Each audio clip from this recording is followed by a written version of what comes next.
दीपोत्सव 2020 के आज के इस पावन अवसर पर जिनका सानिध्य और योग्य मार्गदर्शन उत्तर प्रदेश वासियों को निरंतर प्राप्त हो रहा है, प्रदेश की माननीय राज्यपाल आदरणीय श्रीमती आनंदीबेन पटेल जी, उत्तर प्रदेश सरकार में मेरे वरिष्ठ सहयोगी उप मुख्यमंत्री श्री केशव प्रसाद मौर्य जी, भारतीय जनता पार्टी के प्रदेश के कर्मठ और लोकप्रिय अध्यक्ष माननीय श्री स्वतंत्र देव सिंह जी, उत्तर प्रदेश सरकार में मेरे मंत्रिमंडल के सहयोगी गण डॉक्टर महेंद्र सिंह जी, डॉक्टर नीलकंठ तिवारी जी, यहाँ की जनता के द्वारा देश के सर्वोच्च सदन में प्रतिनिधित्व कर रहे लोकप्रिय सांसद माननीय लल्लू सिंह जी, उत्तर प्रदेश विधानसभा में अयोध्या के माननीय विधायक श्री वेद प्रकाश गुप्ता जी, सभी माननीय विधायकगण, यहाँ के महापौर श्री ऋषिकेश उपाध्याय जी, हमारे सभी पूज्य संतगण, दिगंबर अखाड़ा के श्री महंत सुरेश दास जी महाराज, जगत गुरु रामानुजाचार्य स्वामी वासुदेवाचार्य जी महाराज, जगत गुरु रामानुजाचार्य स्वामी श्रीधराचार्य जी महाराज, जगत गुरु रामानुजाचार्य स्वामी राघवाचार्य जी महाराज, महंत कमलनैन दास जी महाराज, सतवा बाबा, हमारे सभी पूज्य संत चरण और इस दीपोत्सव के कार्यक्रम में प्रदेश और देश के विभिन्न भागों से वैश्विक महामारी के बावजूद यहाँ पर अपनी उपस्थिति से और वर्चुअली भी इस कार्यक्रम में जुड़ने वाले आप सभी भगवान श्री राम के श्रद्धालु भक्तों का मैं इस अवसर पर हृदय से स्वागत करता हूं, अभिनंदन करता हूं। भाइयों बहनों, 2020 का यह उत्सव हम सब के सामने ऐसे समय में आया है जब देश भी और दुनिया भी वैश्विक महामारी कोरोना से जूझ रही है। आदरणीय प्रधानमंत्री मोदी जी के नेतृत्व में भारत ने कोरोना के खिलाफ लड़ाई जिस मजबूती के साथ लड़ा है, इसमें आदरणीय प्रधानमंत्री जी ने देशवासियों का एक ही आह्वान किया है कि हमें कोरोना के खिलाफ भी लड़ना है, प्रत्येक नागरिक का बचाव भी करना है और कोरोना को परास्त भी करना है। और मुझे लगता है कि राम राज्य की आदर्श अवधारणा को चरितार्थ करने वाले देश के यशस्वी प्रधानमंत्री जी का यह आह्वान को क्रियान्वित करने का इससे अच्छा पावन दिवस और क्या हो सकता है, जब प्रभु राम का अयोध्या आगमन के अवसर पर अयोध्या धाम में जगह जगह दीपोत्सव का आयोजन हो और उस आयोजन में हम सब सहभागी बन रहे हों। सचमुच इस अवसर पर मैं आप सबका हृदय से अभिनंदन करता हूं, स्वागत करता हूं। यह वर्ष हमारे लिए बहुत महत्वपूर्ण है। बहुत महत्वपूर्ण इसलिए है कि पूरी दुनिया कोविड-19 से अस्त व्यस्त है। भारत भी इससे जूझ रहा है, लेकिन उस सब के बावजूद जिस मजबूती के साथ प्रधानमंत्री मोदी जी के नेतृत्व में यह देश भारत के स्वाभिमान और सम्मान को बनाए रखते हुए भारत के 135 करोड़ लोगों के जीवन को सुरक्षित रखते हुए उनके सम्मान को बढ़ाते हुए जिस मजबूती के साथ कार्य कर रही है, वह तो अद्भुत है, अभिनंदनीय है ही। लेकिन देशवासियों को और पूरी दुनिया के अंदर भारत भक्तों को जो वर्षों से तमन्ना थी और जीवन के लिए जिन्होंने अपना पूरा जीवन समर्पित कर दिया था, कई कई पीढ़ियां खप गई, मिट गई, और सबके मन में एक ही तमन्ना थी कि हम अपने आराध्य भगवान श्री राम के भव्य मंदिर के निर्माण कार्य को अपनी आंखों से एक बार देख लेते तो हमारा जन्म और जीवन धन्य हो जाता। वह कार्य प्रधानमंत्री मोदी जी के कारण आज सफल हुआ है। इस अवसर पर मैं आप सबका हृदय से बधाई देता हूं। उत्तर प्रदेश वासियों की ओर से और सभी श्रद्धालु भक्तों की ओर से प्रधानमंत्री मोदी जी का अभिनंदन करता हूं, उनका आभार व्यक्त करता हूं कि उनकी प्रेरणा से, उनके मार्गदर्शन से, उनकी रणनीति से आज 5 सदी का वह संकल्प पूरा होता हुआ देश और दुनिया देख रहा है, जिसकी हमारी कई पीढ़ियों को प्रतीक्षा थी। इसलिए मैं उन सभी पीढ़ियों की ओर से भी प्रधानमंत्री मोदी जी का हृदय से अभिनंदन करता हूं और उनके प्रति आभार भी व्यक्त करता हूं।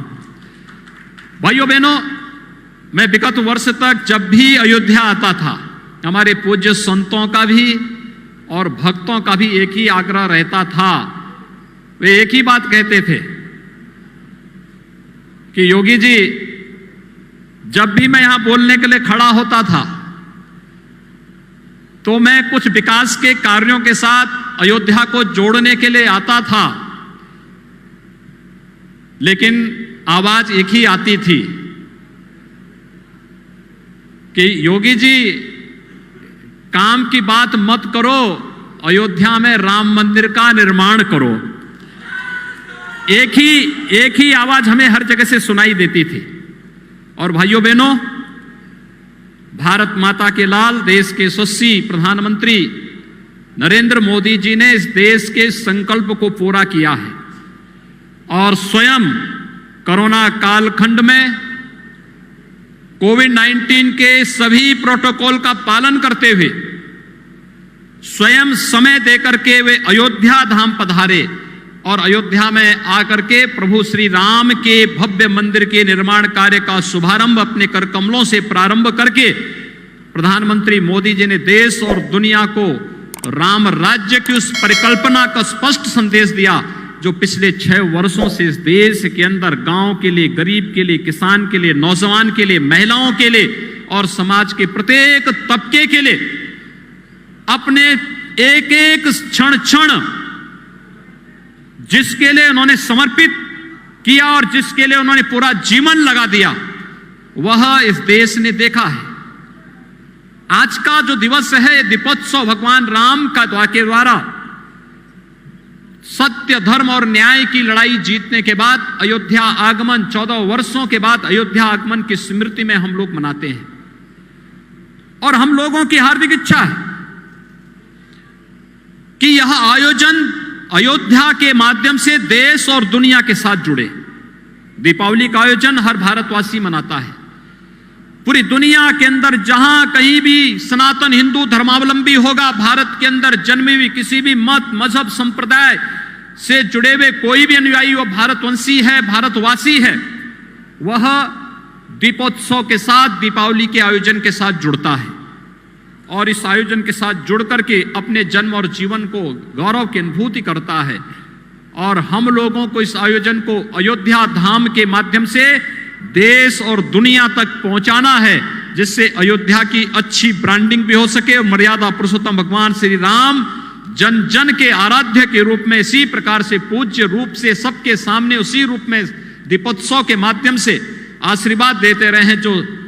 हजारों वर्षों से हमारे पूर्वजों को और इस धराधाम के प्रत्येक नर नारी को उनका आशीर्वाद प्राप्त होता रहा है। और उस संकल्पना को आगे बढ़ाने के, दीपोत्सव के कार्यक्रम को जब आगे बढ़ाने की प्रेरणा आदरणीय प्रधानमंत्री मोदी जी के माध्यम से, क्योंकि प्रधानमंत्री जी सदैव इस बात को कहते हैं कि कार्य कोई भी हो इस प्रकार का होना चाहिए जो कार्य वास्तव में अन्यों के लिए प्रेरणादायी भी हो और एक अमिट छाप छोड़ने के साथ साथ अन्यों को भी प्रेरित कर सकें। और दीपोत्सव का कार्यक्रम इसीलिए अयोध्या के साथ जोड़ करके हम लोगों ने अयोध्या के संकल्प को पूरा करने के लिए, आगे बढ़ाने के लिए, राम राज्य की उस परिकल्पना को आगे बढ़ाने के उस संकल्प को किया, आगे बढ़ाया है, जिसकी इस देश को आजादी के बाद से प्रतीक्षा थी। याद करिए, देश के अंदर राम राज्य की हमने परिकल्पना जब की, एक ऐसा राज्य जिसमें व्यक्ति व्यक्ति के बीच में जाति के नाम पर, मत, संप्रदाय, पंथ या मजहब के नाम पर, धर्म के नाम पर कोई भेदभाव न हो, किसी प्रकार का भेदभाव न हो। आजादी के बाद आपने पहली बार इस बात को देखा होगा जब एक एक योजना को 2014 के बाद चलाने के बाद उसका आधार जाति, क्षेत्र, भाषा, मत, मजहब न बनकर के उसका आधार गांव बना, किसान बना, नौजवान बना, महिलाएं बनी, समाज का प्रत्येक तबका बना और राम राज्य की उस आदर्श परिकल्पना को, चाहे गरीबों के लिए घर घर में शौचालय बनाने का कार्य हो, उसके माध्यम से नारी गरिमा के साथ साथ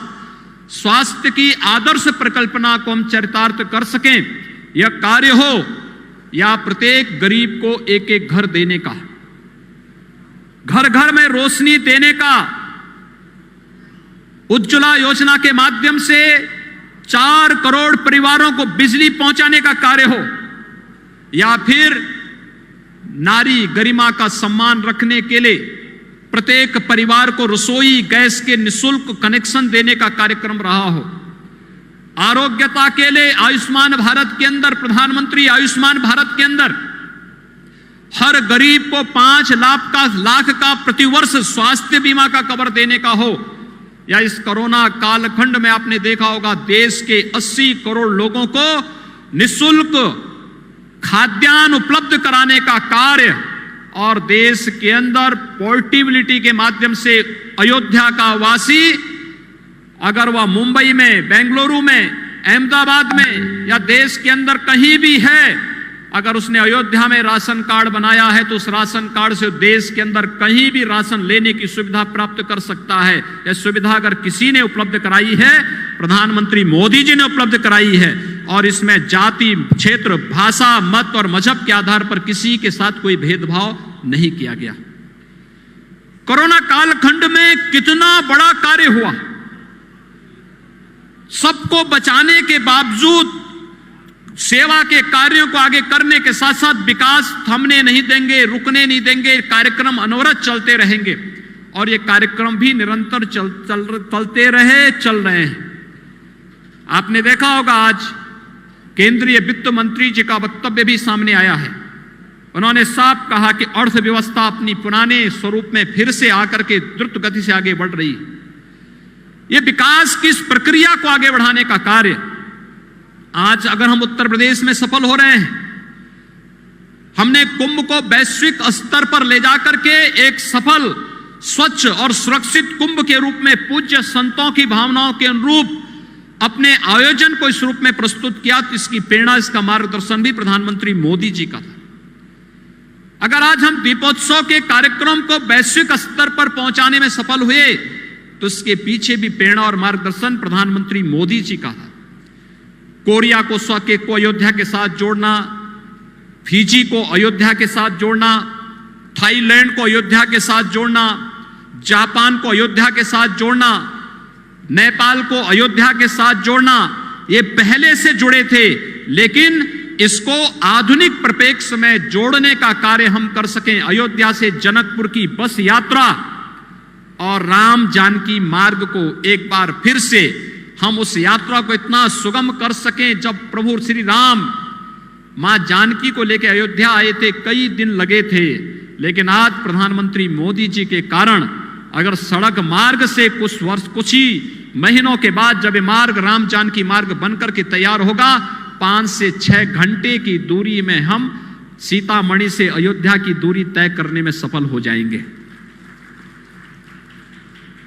जब भरत जी को भगवान राम से मिलने के लिए चित्रकूट जाना पड़ा था, उनको भी कई दिन लगे थे, लेकिन आज राम वनगमन मार्ग प्रधानमंत्री मोदी जी के कारण और उत्तर प्रदेश में हमारा पीडब्ल्यूडी मंत्रालय मिलकर के इस कार्यक्रम को ऐसा बनाना चाहता है कि हम आने वाले समय में मात्र 3-3.5 से 4 घंटे के अंदर अयोध्या से चित्रकूट धाम पहुंचने में सफल हो जाएंगे। यह है कार्य की परिकल्पना कैसे होती है। पूरी रामायण सर्किट की परिकल्पना को साकार करके जहां जहां प्रभु के चरण धरे गए, हम वैश्विक पटल पर उसे एक पर्यटन केंद्र के रूप में विकसित करके श्रद्धालुओं की श्रद्धा का भी सम्मान करेंगे और पर्यटकों को भारत की प्राचीन परंपरा और संस्कृति के साथ जोड़ने का कार्य भी करेंगे। ये मार्गदर्शन और प्रेरणा प्रधानमंत्री मोदी जी की रामायण सर्किट के रूप में,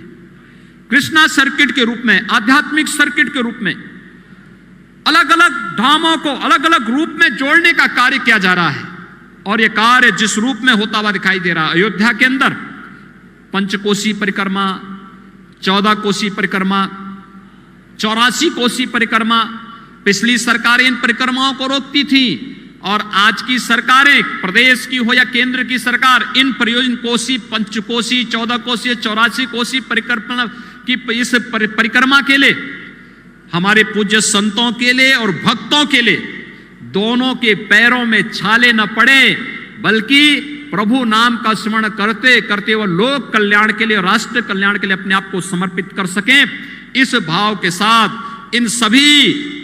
पंचकोसी, 14 कोसी और 84 कोसी के क्षेत्रों में पर्यटन विकास की उन सभी संभावनाओं को विकसित करने के लिए पूरी ताकत के साथ कार्य कर रही है। यह है सरकार का भाव। आज ये कार्यक्रम उसी तेजी के साथ आगे बढ़ रहे हैं। सरयू जी की अविरलता और निर्मलता ये किसी से छुपी भी नहीं, लेकिन राम जी की पेड़ी में पिछले 3 वर्षों के अंदर आपको परिवर्तन देखने को मिला होगा। पहले राम जी की पेड़ी में आप आते थे, पानी जमा रहता था, सड़ता रहता था, भक्तगण चाहते हुए भी स्नान नहीं कर पाते थे। और आज राम जी की पेड़ी में हमारा जल शक्ति विभाग और भारत सरकार का जल शक्ति मंत्रालय मिलकर के राम जी की पेड़ी को न केवल हम लोगों ने अविरल और निर्मल बना दिया है, बल्कि उसका विस्तार करते हुए इस साल 5,51,000 दीपक जल रहे हैं और अगले वर्ष के लिए आप ये मान करके चलिए ये 7,51,000 तक पहुंचने वाला है। आपने देखा होगा विस्तार हो गया पूरा घाट का। पहले 50,000 श्रद्धालु एक साथ राम जी की पेड़ी में स्नान नहीं कर पाते थे, और आज मैं विश्वास के साथ कह सकता हूं राम जी की पेड़ी का जितना विस्तार हुआ है पिछले 3 वर्ष के दौरान, अब किसी भी पर्व और त्योहार में 5 लाख श्रद्धालु एक साथ राम जी की पेड़ी में अलग अलग स्थानों में स्नान कर सकते हैं और पूरी सरयू जी का जल अविरल और निर्मल उनको प्राप्त होता हुआ दिखाई देगा। कार्य कैसे होना है, यह दृष्टि होती है, उस प्रकार का दृष्टिकोण होना चाहिए, श्रद्धा भाव होना चाहिए। यह आपने कभी पहले देखा कि प्रधानमंत्री जी आए और पहले प्रभु के सामने दंडवत हो, अयोध्या धाम के सामने दंडवत हो? यह पहली बार आपको देखने को मिला होगा। और भाइयों बहनों, यह भाव प्रभु राम के प्रति भी, अपनी मातृभूमि के प्रति भी और भारत की जनता जनार्दन के प्रति भी ये भाव है। जब देश का नेतृत्व इस प्रकार के यशस्वी हाथों में होता है, उस देश को दुनिया की ताकत बनने में कोई ताकत रोक नहीं सकती है। और आज भारत इसीलिए दुनिया के अंदर अपनी ताकत का एहसास कराने में सफल है। इसीलिए जनता का यह अगाध श्रद्धा और विश्वास प्रधानमंत्री मोदी जी के साथ में है। पूज्य संतों का और जनता जनार्दन का आशीर्वाद उन्हें इसीलिए प्राप्त हो रहा है क्योंकि उनका अपना व्यक्तिगत कुछ नहीं, जो कुछ भी है इस देश का है, भारत माता का है, और जो कुछ भी करना है वह भारत माता के लिए करना है। कुंभ की वैश्विक स्तर पर पहचान हो, काशी को वैश्विक स्तर पर पहचान हो, अयोध्या को वैश्विक स्तर पर पहचान हो, भारत के सनातन धर्म से जुड़े हुए मान बिंदुओं को वैश्विक पहचान दिलाना हो, या भारत के महापुरुषों को राष्ट्रीय और अंतर्राष्ट्रीय स्तर पर पहचान दिलाने का कार्य हो, ये पूरी मजबूती के साथ आज देखने को मिल रहा है। और हम सबका दायित्व बनता है। विगत वर्षों तक जब भी मैं आता था, मैं एक ही बात आप सबसे कहता था कि विश्वास करो मोदी जी पर, जो कहा है मोदी जी उसको करके दिखा देंगे, आप चिंता मत करिए, केवल धैर्य रखिए। और आपने धैर्य रखा, उस धैर्य का परिणाम हमारे सामने है कि हमारी कई कई पीढ़ियां चली गई, देखती रह गई, तरसती रह गई। मैं देखता हूं, मैं जब भी अपने पूज्य गुरुदेव से, सरदेव अशोक सिंघल जी से, पूज्य परमहंस रामचंद्र दास जी महाराज से, जगत गुरु सुग्रीव किलाधीश जी से, अन्य पूज्य संतों से, जगत गुरु शंकराचार्य जी से, जिससे भी बात करता था, पूछता था, सब एक ही बात कहते थे। अंतिम समय में इन पूज्य संतों की एक ही तमन्ना थी, एक बार अपनी आंखों से प्रभु के मंदिर को, के निर्माण कार्य को होते हुए हम देख लेते, यह जन्म और जीवन दोनों धन्य हो जाता है। लेकिन भाइयों बहनों, हम सबकी पीढ़ी सौभाग्यशाली है कि प्रधानमंत्री मोदी जी के कारण हम सबको यह दिन देखने को मिला है, और हम सब ने न केवल देखा है बल्कि हम सब उस कार्यक्रम के साक्षी बने हैं कि प्रभु श्री राम के भव्य मंदिर के कार्य का प्रधानमंत्री जी स्वयं आकर के शुभारंभ कर रहे हैं, और कार्यक्रम का शुभारंभ करने के साथ साथ देश और दुनिया को एक नया संदेश उस राम राज्य का दे रहे हैं, जिस राम राज्य में भेद किसी के साथ नहीं, सम्मान सबका है, सुरक्षा सबको है, और उस सम्मान और सुरक्षा के भाव को मजबूती के साथ आगे बढ़ाने के लिए ही आज दीपोत्सव 2020 के इस कार्यक्रम में हम सब आपके साथ जुड़ रहे हैं। अयोध्या सचमुच प्रधानमंत्री मोदी जी की अब परिकल्पना है, अयोध्या को दुनिया की सबसे अच्छी नगरी के रूप में प्रस्तुत करना है। ये दुनिया की एक रामायण, वैदिक रामायण सिटी के रूप में, दुनिया की सबसे खूबसूरत नगरी के रूप में अयोध्या को आगे बढ़ाना है। और मैं इसके लिए अयोध्या वासियों का और पूज्य संतों का आशीर्वाद मांगने के लिए भी आज विशेष रूप से आपके बीच में आया हूं। अयोध्या वासियों ने जो धैर्य का परिचय अब तक दिया है, याद रखना, राम के काम में किसी के साथ अन्याय नहीं है, किसी के साथ अन्याय नहीं है। राम के कार्य में तो न्याय ही न्याय है, इसलिए अन्याय के लिए कोई जगह नहीं। लेकिन अयोध्या को, अयोध्या की पहचान तो मिलनी ही चाहिए,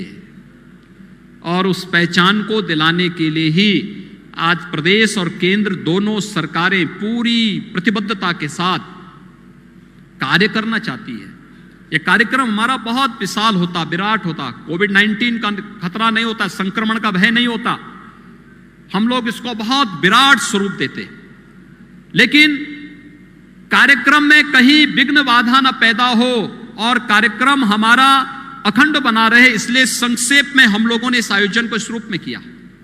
आज अयोध्या में राजश्री दशरथ मेडिकल कॉलेज अपनी पूर्णता की ओर जा रहा है, और बहुत शीघ्र आदरणीय प्रधानमंत्री जी के कर कमलों से अयोध्या को एक मेडिकल कॉलेज,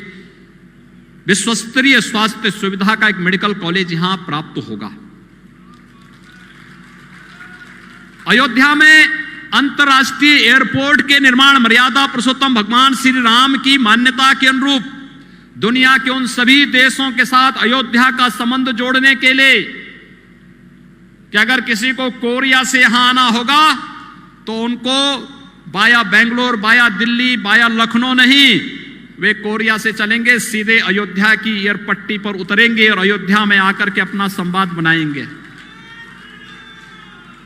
अगर नेपाल से एक मां जानकी के मायके से किसी को आना है तो जनकपुर से सीधे हवाई जहाज यहां पर उतरेगा। याद रखना, भगवान राम भी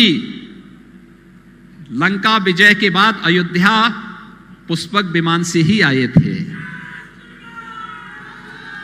इसलिए अंतर्राष्ट्रीय एयरपोर्ट अयोध्या में भगवान राम के ही नाम पर बन रहा है। और इसीलिए आप देखते होंगे कि ये कार्यक्रम, मैं तो पूज्य संतों से कहूंगा कि इसको कैसे आप भव्य स्वरूप दे सकते हैं अगली बार के लिए, अभी से तैयारी करें। हम लोग अभी तो हेलीकॉप्टर से भगवान राम उतरते हैं, फिर यहां पर स्वागत होता है। ये कार्यक्रम, मंचन का कार्यक्रम कैसे हो सकता है कि अपने आप में एक देश और दुनिया के लिए एक यूनिक इवेंट बने, एक स्मरणीय क्षण बने। यह कार्यक्रम तो हमें तय करना ही चाहिए,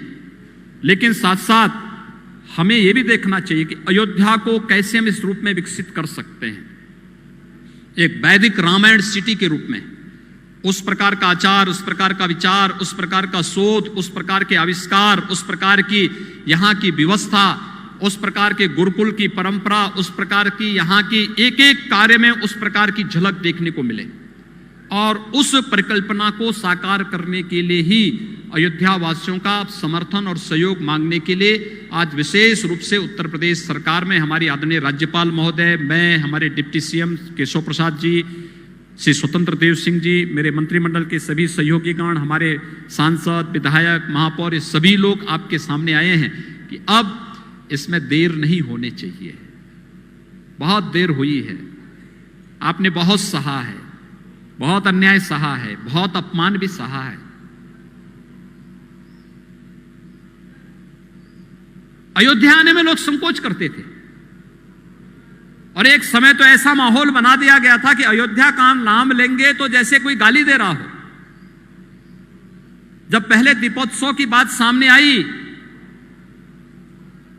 तो मेरा मंत्रिमंडल खुश था, लेकिन अधिकारीगण बोलते थे अयोध्या, अरे मैं तब तक अयोध्या 2-3 बार होके आ चुका था। लोगों को लगा कि क्या सरकार अयोध्या में जाएगी? अरे हमने कहा क्यों नहीं जानी चाहिए हमें अयोध्या में। और आज आप देख रहे होंगे हर एक अयोध्या आने को उत्सुक है।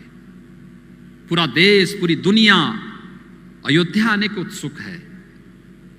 स्वाभाविक रूप से हम सबको इन कार्यक्रमों को अपने साथ पूरी मजबूती के साथ जोड़ना है। मां कौशल्या के नाम पर यहां पर जो एक निराश्रित महिलाओं के लिए और बच्चों के लिए एक सदन का निर्माण होना है, उसकी कार्रवाई आगे बढ़नी चाहिए। भरत जी का नंदीग्राम कैसे हम विस्मृत कर सकते हैं? वहां के विकास को अब पंख लगते हुए दिखाई देने चाहिए। विकास एक नई ऊंचाइयों तक छूता हुआ दिखाई दे। वे सभी स्थल जो अयोध्या के विकास को देश और दुनिया में पहुंचा सकते हैं, उन्हें सरकार आगे बढ़ाने का कार्य करेगी ही। माननीय केशव जी कह रहे थे,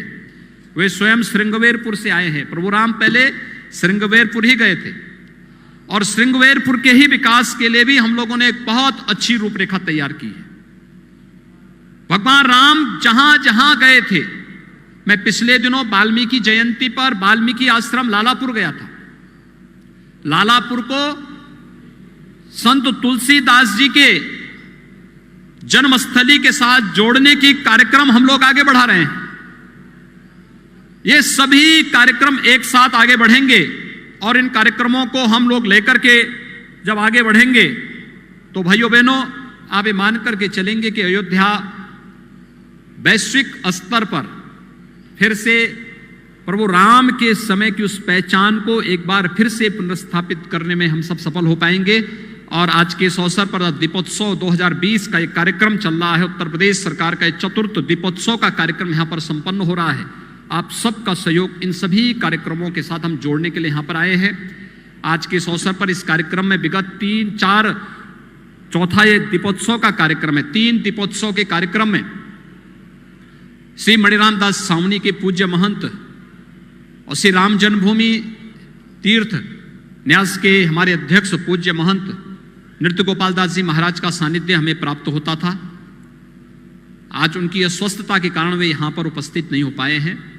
लेकिन उनका आशीर्वाद हमारे साथ में है। मैं स्वयं भी उनसे दर्शन करने के लिए हॉस्पिटल में गया था। उनके कृपापात्र उत्तराधिकारी शिष्य उनके महंत कमलनयन दास जी महाराज यहाँ पर इस कार्यक्रम में अपनी व्यस्तता के बावजूद आए हैं। मैं इनको हृदय से धन्यवाद देता हूँ। हम लोग प्रभु श्री राम से प्रार्थना करें कि वह पूज्य महंत नृत्य गोपाल दास जी महाराज शीघ्र स्वस्थ हों, उनका आशीर्वाद लंबे समय तक हम सबको प्राप्त हो।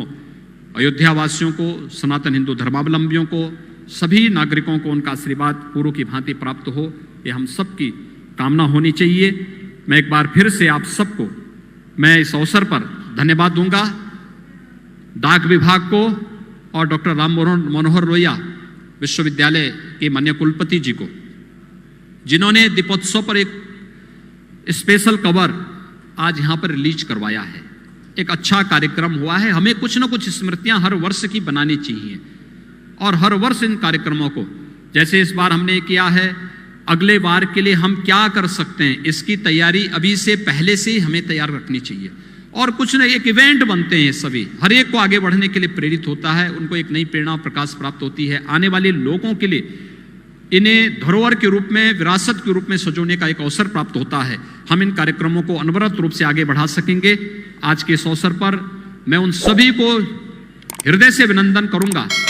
जिन्होंने कोविड-19 के प्रोटोकॉल का पालन करते हुए इस आयोजन में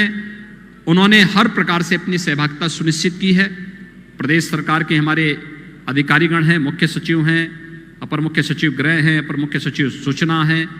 सूचना विभाग का है, पर्यटन विभाग का है, जल शक्ति विभाग का है, सभी संबंधित विभागों ने अपने स्तर पर, सुरक्षा विभाग है, सभी लोग, गृह विभाग है, सभी लोग इसमें लग करके अपनी अपनी अपनी भूमिका के साथ आगे आ रहे हैं। और मैं अभिनंदन करूंगा, आज का दिन तो अभिनंदन का दिन है, खुशी का दिन है। प्रभु अयोध्या आए हैं, हम सबको अवसर प्राप्त हुआ है प्रभु का आगमन के स्वागत का, और हम लोगों ने राज्याभिषेक के इस कार्यक्रम में हम सब सहभागी बने। यह दिन प्रतिदिन हमारे जीवन में, प्रतिदिन सामाजिक और राष्ट्रीय जीवन में हम सबको देखने को प्राप्त हो। प्रभु श्री राम से यही प्रार्थना करते हुए आप सबके प्रति मैं दीपावली और दीपोत्सव का मंगल में शुभकामनाएं व्यक्त करते हुए आप सबको हृदय से बधाई देता हूं, अपनी शुभकामनाएं देता हूं और वाणी को देता हूं विराम। जय जय श्री राम, जय जय श्री राम।